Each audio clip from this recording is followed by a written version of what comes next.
Good morning, students. Jai Swaminarayan. Welcome to the next video lecture. Students આપણે સ્વાધ્યાય 1ના દાખલા number 4 સુધી જોયું અને પછી પ્રશ્ન 13 અને 14 આજે આપણે પહેલા પ્રશ્ન 5, 6 અને 7 લઈએ છીએ સ્ટુડન્ટ્સ. એમાં પ્રશ્ન 5 અને 6 મોસ્ટ આઈએમપી માર્ક કરજો સ્ટુડન્ટ્સ. હવે સ્ટુડન્ટ્સ ઉપગણની આપણે બે વ્યાખ્યા કર્યા. એમાં પહેલી વ્યાખ્યા આવી હતી કે અરિક્ત ગણ એ અને બી માટે જો એનો દરેક ઘટક સ્ટુડન્ટ્સ બીનો પણ ઘટક હોય તો એ ઉપગણ બી, એ સબસેટ બી. બીજી વ્યાખ્યા મેં તમને તર્ક આધારિત સમજાવી હતી, યાદ કરો કે જો small A belongs to capital A implies એટલે કે એની ઉપરથી એવું તારણ નીકળે કે small A belongs to capital B તો સ્ટુડન્ટ્સ એ ઉપગણ બી. એટલે જો સ્મોલ એ ગણ કેપિટલ એનો ઘટક હોય એની ઉપરથી એવું તારણ નીકળે કે સ્મોલ એ બિલોંગ્સ ટુ બી એટલે કે સ્મોલ એ બીનો પણ ઘટક છે તો સ્ટુડન્ટ્સ એ ઉપગણ બી. આ કન્સેપ્ટનો ઉપયોગ આપણે દાખલા નંબર 5 સાબિત કરવા માટે લેશું અને 6. હવે સ્ટુડન્ટ્સ આપણને એવું આપેલું છે કે એ સબસેટ બી એટલે કે એ ઉપગણ બી એટલે એનો દરેક ઘટક છે એ બીનો પણ ઘટક છે. હવે આ વ્યાખ્યાનો ઉપયોગ કરવા માટે સ્ટુડન્ટ્સ પહેલા ગણનો કોઈ પણ એક ઘટક તો આપણે લેવો જ પડશે. એ બિલોંગ્સ ટુ કેપિટલ એથી ચાલુ કરીએ તો અહીંયા કેપિટલ એની જગ્યાએ સી માઇનસ બી છે અને કેપિટલ બીની જગ્યાએ સ્ટુડન્ટ્સ આપણી પાસે છે સી માઇનસ એ. એટલે આઈ સ્ટાર્ટ વિથ કે સી માઇનસ બીનો કોઈ પણ એક ઘટક એક્સ લઈએ. X belongs to C minus B. આની ઉપરથી સ્ટુડન્ટ્સ મારે શું સાબિત કરવું છે કે x belongs to C minus A. આની ઉપરથી સ્ટુડન્ટ્સ આપણે એવું સાબિત કરવું છે કે x belongs to C minus A. હવે તફાવત ગણ યાદ કરો, સી માઇનસ બી એટલે સીમાંથી સી અને બીના સામાન્ય ઘટક બાદ કરવાના, એટલે આ ગણમાં એક્સક્લુઝિવલી સીના ઘટક હોય.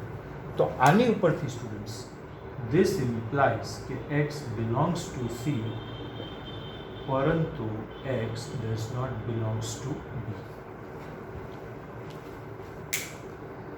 શું તારણ નીકળે? સી માઇનસ બીનો કોઈ પણ એક ઘટક એક્સ લઈએ તો ડેફિનેટલી એક્સ સીનો ઘટક હોય પણ બીનો ઘટક નથી. હવે જો એક્સ બીનો ઘટક નથી તો એનોય ઘટક ન હોય, કારણ કે એ ઉપગણ બી છે એટલે એના બધા ઘટક બીમાં તો હોય જ. તો આની ઉપરથી એવું તારણ નીકળે સ્ટુડન્ટ્સ કે એક્સ બિલોંગ્સ ટુ સી પરંતુ x does not belongs to A. કારણ તો કે એ સબસેટ બી. આ આપણને સ્ટુડન્ટ્સ અહીંયા આપેલું છે. હવે એક્સ બિલોંગ્સ ટુ સી પરંતુ x does not belongs to A. આનો મતલબ એવો થાય કે x belongs to C minus A. તો આપણે શું સાબિત કર્યું કે x belongs to C minus B implies x belongs to C minus A. તેથી C minus B subset of C minus A. આ સાબિત કરવું છે સ્ટુડન્ટ્સ. એટલે આ સાબિતી આપણે તર્કની વ્યાખ્યાને આધારિત આપી students. It is based on logic. અને જો લોજિક આપણને પરફેક્ટલી સમજાય સ્ટુડન્ટ્સ તો જ આ સમજી શકાય. લોજિક એટલે કે તર્ક છે આપણું 14મું ચેપ્ટર છે, પણ અત્યારે આટલી વ્યાખ્યા આપણે સ્વીકારી સ્ટુડન્ટ્સ. આ સાબિતી આપેલ છે. હવે સ્ટુડન્ટ્સ દાખલા નંબર 6. જો પી ઓફ એ બરાબર પી ઓફ બી હોય તો સાબિત કરો કે એ બરાબર બી. હવે પી ઓફ એ એટલે સ્ટુડન્ટ્સ એનો ઘાતગણ અને પી ઓફ બી એટલે બીનો ઘાતગણ. તો જો પાવર સેટ ઓફ એ બરાબર પાવર સેટ ઓફ બી હોય સ્ટુડન્ટ્સ તો ડેફિનેટલી સેટ એ અને બી કેવા હોય? સમાન. એ જ આપણે અહીંયા સાબિત કરવું છે સ્ટુડન્ટ્સ કે જો પી ઓફ એ બરાબર પી ઓફ બી હોય સ્ટુડન્ટ્સ તો એ બરાબર બી હોય જ, પણ એ આપણે અહીંયા સાબિત કરવાનું છે. હવે સમાન ગણની બે વ્યાખ્યા છે. એમાંની પહેલી આપણે સમજ્યા છીએ કે જો અરિક્ત ગણ એ અને બી માટે એ અને બીના ઘટકો તેના તે જ હોય તો ગણ એ અને બી કેવા થાય સ્ટુડન્ટ્સ? સમાન. બીજી સમાન ગણની વ્યાખ્યા છે એ ઉપગણ સ્વરૂપે છે કે જો એ ઉપગણ બી અને બી ઉપગણ એ હોય સ્ટુડન્ટ્સ તો એ બરાબર બી ઓટોમેટિકલી થઈ જાય. જો એ બીનો ઉપગણ અને બી એનો ઉપગણ હોય આવું ત્યારે શક્ય બને કે જ્યારે એ અને બી કેવા ગણ હોય સ્ટુડન્ટ્સ? સમાન. તો ઈ લોજિક ઉપર સ્ટુડન્ટ્સ આપણે આ સાબિતી આપવાની છે. હવે પ્રશ્ન ક્રમાંક 6.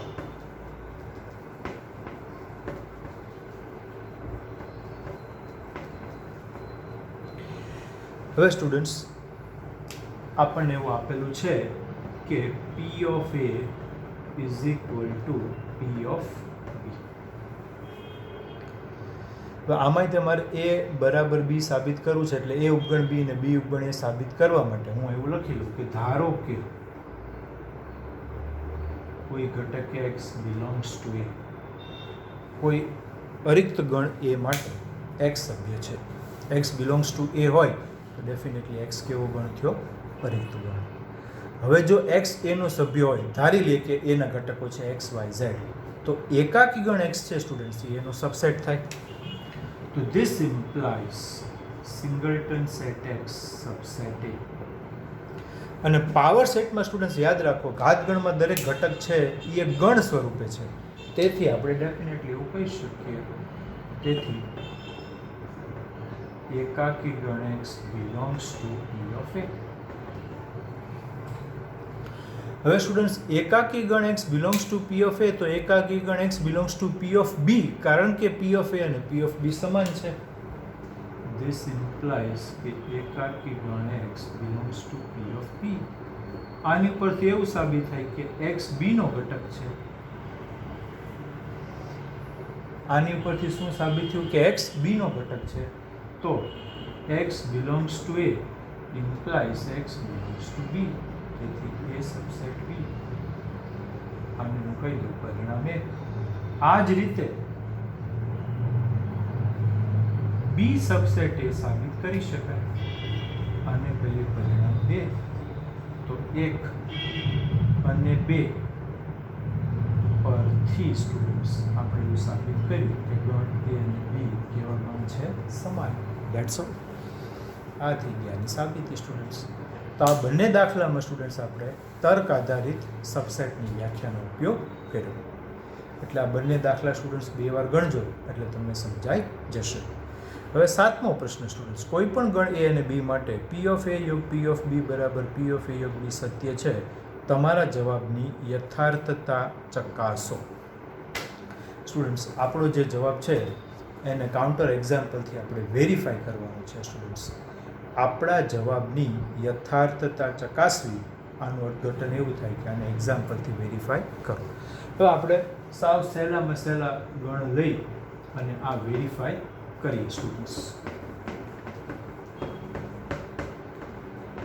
ચાલો હું એવું લખું છું સ્ટુડન્ટ્સ કે ગણ એ,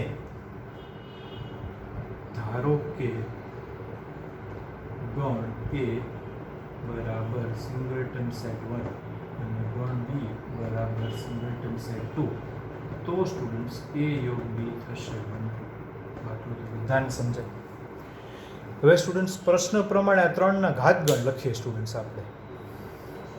તો p ઓફ a બરાબર થશે નલ સેટ અને ગણ પોતે.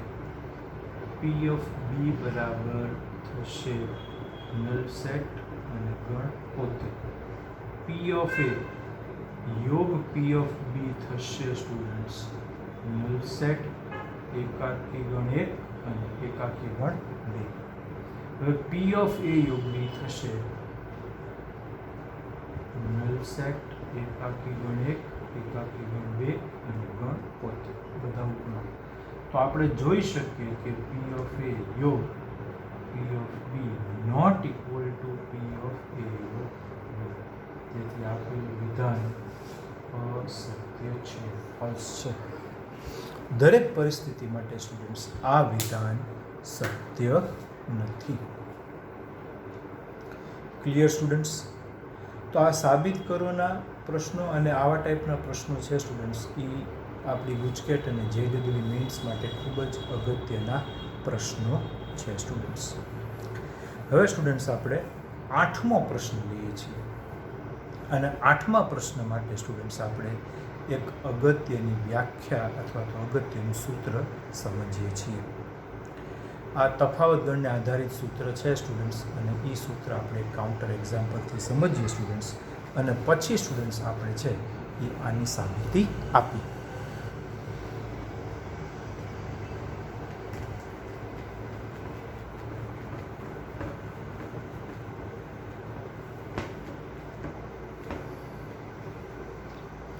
હવે સ્ટુડન્ટ્સ માની લો કે કોઈ સાર્વત્રિક ગણ છે u બરાબર 1 2 3 4 અને 5. ગણ a બરાબર છે 1 2 3 અને ગણ b બરાબર છે 3 અને 4. તો ડેફિનેટલી a માઇનસ b બરાબર 1 2 અને b ડેશ બરાબર થશે 1 2 અને 5. હવે સ્ટુડન્ટ્સ a માઇનસ b એટલે a માંથી a અને b નો સામાન્ય ઘટક 3 દૂર કર્યો. હવે a છેદ b ડેશ કરો તો એનો જવાબ એ 2. તો આપણું જે અગત્યનું પરિણામ છે એ આ કે a માઇનસ b બરાબર a છેદ b ડેશ. આ સ્ટુડન્ટ્સ આપણે યાદ રાખવાનું છે. તો જ્યાં a માઇનસ b હોય સ્ટુડન્ટ્સ ત્યાં હું a છેદ b ડેશ લખી શકું, અથવા a છેદ b ડેશ હોય સ્ટુડન્ટ્સ ત્યાં હું શું લખી શકું? a minus b. આ સૂત્ર તરીકે સ્ટુડન્ટ્સ ઉમેરી દેજો. મોસ્ટ IMP પરિણામ છે. અને આને આધારે સ્ટુડન્ટ્સ આપણે પ્રશ્ન નંબર 8 છે એ સાબિત કરવાનો છે સ્ટુડન્ટ્સ. આને આધારે સ્ટુડન્ટ્સ આપણે પ્રશ્ન નંબર 8 એ સાબિત કરવાનો છે. હવે સ્ટુડન્ટ્સ પ્રશ્ન આપણે જોઈ લઈએ. ચાલો સ્ટુડન્ટ્સ પ્રશ્ન શું છે? તો કે કોઈ પણ ગણ a અને b માટે સાબિત કરો કે a બરાબર a છેદ b યોગ a માઇનસ b. આ સ્ટુડન્ટ્સ આપણે સાબિત કરવું છે કે a બરાબર a છેદ b યોગ a માઇનસ b. હવે સ્ટુડન્ટ્સ આવા પ્રકારના પ્રશ્નો હોય એમાં આપણે LHS અને RHS બંનેથી સ્ટુડન્ટ્સ સાબિતી આપી શકીએ. ચાલો આપણે LHS થી શરૂ કરીએ છીએ. LHS માં એ જ આપેલું છે. 8મો પ્રશ્ન ભાગ 1 LHS બરાબર a અને આની બરાબર a છેદ u લખાય કે ન લખાય? ચાલો. u એટલે કયો ગણ છે? સાર્વત્રિક ગણ સ્ટુડન્ટ્સ. એનો a સાથે છેદ લો તો હંમેશા જવાબ શું આવે? a. કારણ કે always a is subset of u. એટલે સાબિતી માટે સ્ટુડન્ટ્સ આ સ્ટેપ અગત્યનું. મારે યોગ છેદ લાવવું પડે, મારે યોગ છેદ છે એ દાખલામાં ઇન્ટ્રોડ્યુસ કરવું પડે. અને એની માટે મેં શું લખ્યું હતું કે a બરાબર a છેદ u. હવે સ્ટુડન્ટ્સ b યોગ b ડેશ બરાબર u લખાય. b લાવવો પડશે પ્રશ્નમાં.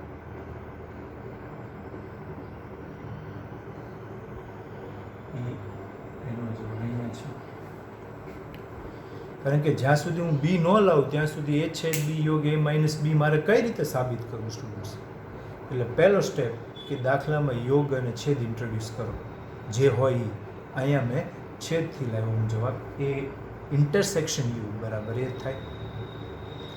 પછી મારે b ઇન્ટ્રોડ્યુસ કરવો છે એટલે u ની જગ્યાએ મેં શું લખ્યું? b યોગ b ડેશ. હવે સ્ટુડન્ટ્સ વિભાજનનો નિયમ. આ થઈ જશે a છેદ b યુનિયન a છેદ b ડેશ. કારણ કે વિભાજનનો નિયમ.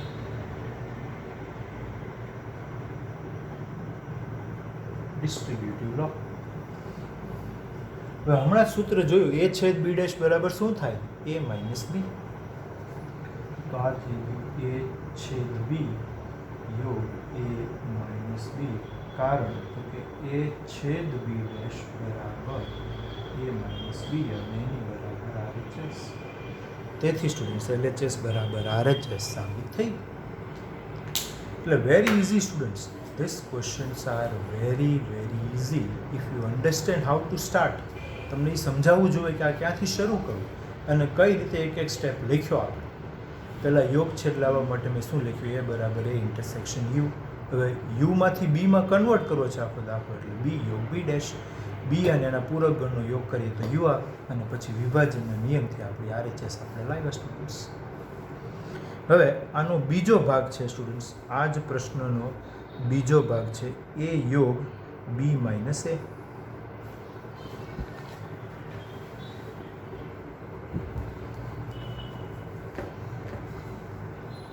ચાલો 8માનો બીજો ભાગ a યોગ b minus a. LHS is equal to A યોગ બી માઇનસ એ. હવે એ માઇનસ બી હોય તો એ છેદ બી ડેશ, તો બી માઇનસ એ હોય તો શું આવે? બી છેદ A dash. X minus Y હોય તો એક્સ છેદ Y dash. M minus N હોય તો એમ છેદ વાય ડેશ. તો બી માઇનસ એ હોય તો બી છેદ એ ડેશ. એટલે આખો દાખલો છે એ યોગ અને છેદમાં કન્વર્ટ થઈ ગયો.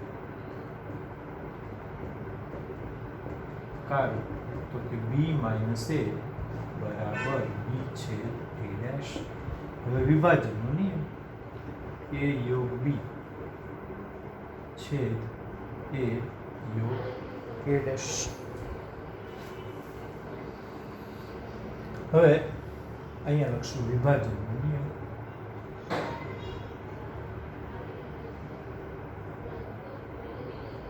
હવે સ્ટુડન્ટ્સ આની બરાબર યુ થશે, એ યોગ બી છેદ યુ, કારણ કે એ યોગ એ ડેશ બરાબર યુનિવર્સલ સેટ થાય.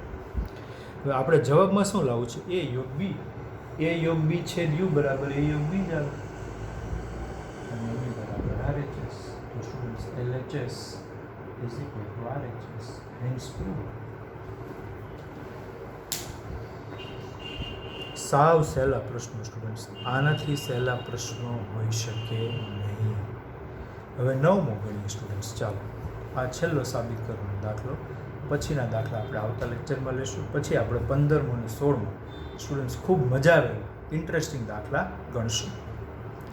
હવે 9મો પ્રશ્ન. ચાલો, LHS બરાબર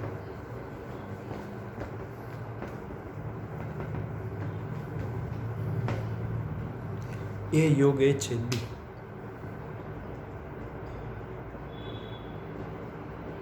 એ યોગ એ છેદ બી. ચાલો સ્ટુડન્ટ્સ, આમાં વિભાજનના નિયમથી આપણે આગળ વધીએ. તો આની બરાબર થશે એ યોગ એ છેદ એ યોગ બી. હવે સ્ટુડન્ટ્સ એ યોગ એ શું થશે? તો કે એ છેદ એ ઇઝ ઓલવેઝ સબસેટ ઓફ એ યોગ બી. આનો જવાબ શું? અહીંયા વિભાજનનો નિયમ ઇંગ્લિશ લખું છું ડિસ્ટ્રીબ્યુટિવ લો, અને એ છેદ એ યોગ બી બરાબર સ્ટુડન્ટ શું થાય? એ, કારણ કે એ સબસેટ ઓફ એ યુનિયન બી. 2 સ્ટેપમાં સ્ટુડન્ટ્સ જવાબ આવી ગયો. ચાલો હવે બીજો ભાગ, LHS બરાબર એ ઇન્ટરસેક્શન એ યોગ બી.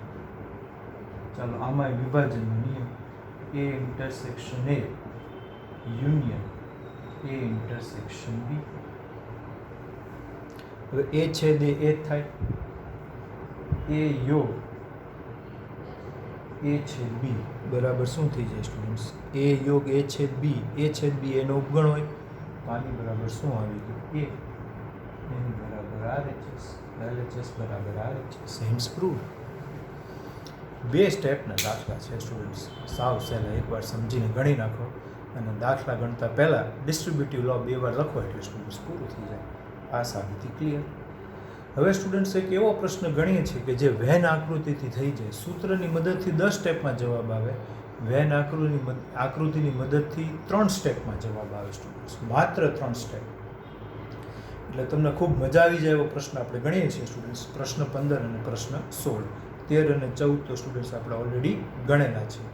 એટલે આવતા લેક્ચરમાં સ્ટુડન્ટ્સ આપણું આ ચેપ્ટર 100% પૂરું થઈ જશે. આવતા લેક્ચરમાં સ્ટુડન્ટ્સ આપણું પ્રકરણ 1 પૂરું થઈ જશે. હવે સ્ટુડન્ટ્સ પ્રશ્ન 15 આપણે વેન આકૃતિની મદદથી સ્ટુડન્ટ્સ આ પ્રશ્ન ગણવો છે.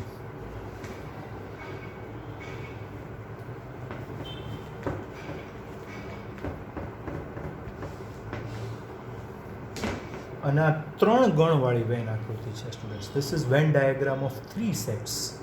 અને બહુ જોઈ વિચારીને શાંતિથી ગણીએ એટલે આના ગમે જવાબ હોય સ્ટુડન્ટ્સ આવી જ જાય. 60 વ્યક્તિઓના સર્વેક્ષણમાં 25 વ્યક્તિઓને સમાચાર પત્ર H વાંચતા હતા, 26 સમાચાર પત્ર T અને 26 સમાચાર પત્ર I વાંચતા હતા.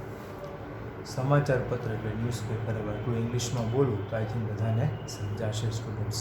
સમાચાર પત્ર આવો શબ્દ કરતાં ન્યૂઝપેપર બોલું તો વધારે મજા આવે. હવે 3 ગણવાળી વેન આકૃતિ છે સ્ટુડન્ટ્સ. પ્રશ્ન 15. It is a Venn diagram of 3 sets.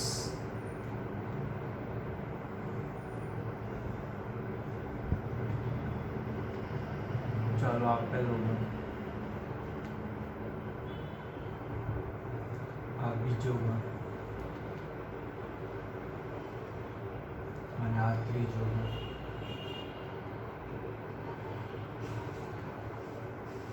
H T અને I. ચલો 3 સમાચાર પત્રો હતા. આકૃતિ કલરફુલ બનાવવાનો પ્રયાસ તો કરી શકીએ આપણે.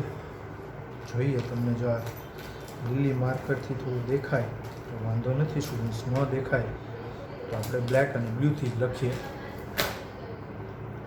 સ્ટુડન્ટ્સ. હવે આવા પ્રશ્નો હોય ને ત્રણેયના છેદથી ચાલુ કરાય. 9 H અને I વાંચતા હતા, 11 H અને T બંને વાંચતા હતા, 8 T અને I વાંચતા હતા અને 3 તમામે તમામ 3 સમાચાર પત્ર વાંચતા હતા. એટલે ઇન્ટરસેક્શન ઓફ ઓલ 3 ઇઝ 3. ત્રણેયનો છેદ 3. પછી બે નો છેદ ભરીએ. 9 H અને I વાંચતા હતા. H અને I એનો છેદ ગણ આ ભાગ આવે. તો એમાં 9 છે, એમાંથી 3 આવી ગયા સ્ટુડન્ટ્સ, તો બાકીના 6 અહીંયા લખવાના. ટોટલ 9 થવા જોઈએ.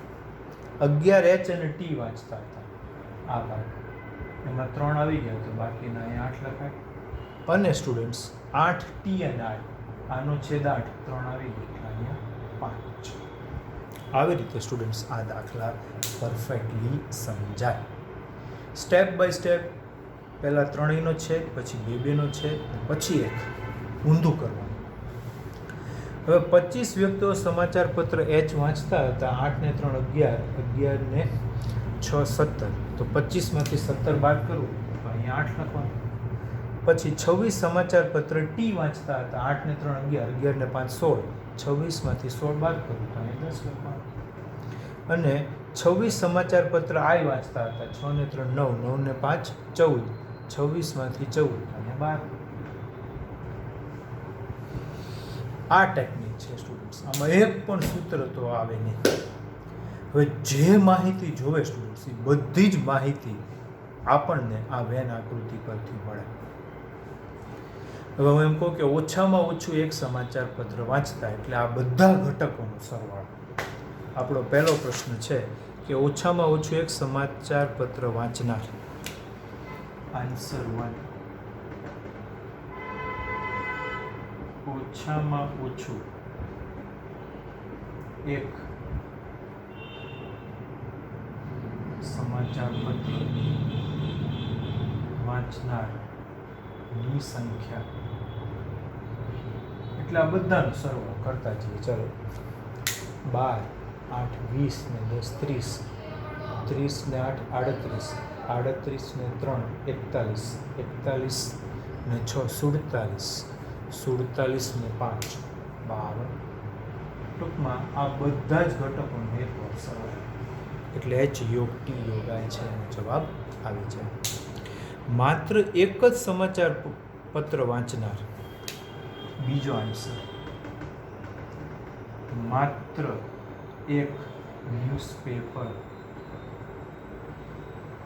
વાંચનારની સંખ્યા ઇઝ ઇક્વલ ટુ 8, 10 અને 12 નો સરવાળો 30. માત્ર H વાંચતા હોય એવા 8, માત્ર T વાંચતા હોય એવા 10 અને માત્ર I વાંચતા હોય એવા 12. 12 ને 8 20 ને 10 30. Your sum is done. તો સ્ટુડન્ટ્સ આવા પ્રશ્નો છે એ વેન આકૃતિથી સાવ સહેલા પડે. આને હું સૂત્ર આધારિત દર્શાવું સ્ટુડન્ટ્સ તો 3 વાર બોર્ડ ઘૂસવું પડે. That is the difference. Clear students? હવે આપણે 16મો પ્રશ્ન લઈએ છીએ સ્ટુડન્ટ્સ. ચાલો, એક્ઝેક્ટલી આવો જ પ્રશ્ન છે. એક સર્વેક્ષણમાં 21 વ્યક્તિ ઉત્પાદન એ પસંદ કરે છે, 26 બી અને 29 સી. આવી રીતે 3 ગણ છે.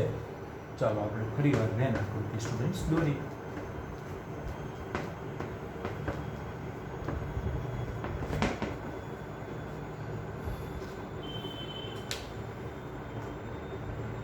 પ્રશ્ન શું?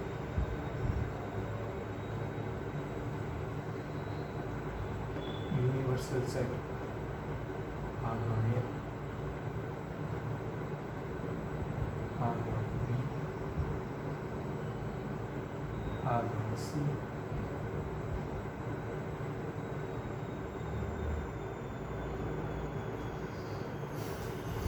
હવે સ્ટુડન્ટ્સ હું રિવર્સ એન્ડથી વાંચું છું. 8 વ્યક્તિઓ ત્રણેય ઉત્પાદન પસંદ કરતી હોય. સ્ટુડન્ટ્સ 8 વ્યક્તિઓ ત્રણેય ઉત્પાદન પસંદ કરતી હોય તો ઇન્ટરસેક્શન ઓફ ઓલ 3 ઇઝ 8. એટલે અહીંયા મારા 8 લખવાનું. પછી આપણે ઊંધેથી જઈએ છીએ. 14 વ્યક્તિઓ બી અને સી પસંદ કરતી હોય. બી અને સી એટલે આ ભાગ થયો, આ બી અને આ સી એટલે આ ભાગ થયો. એમાં 14 એટલે બાકીની આ કેટલી બધી 6.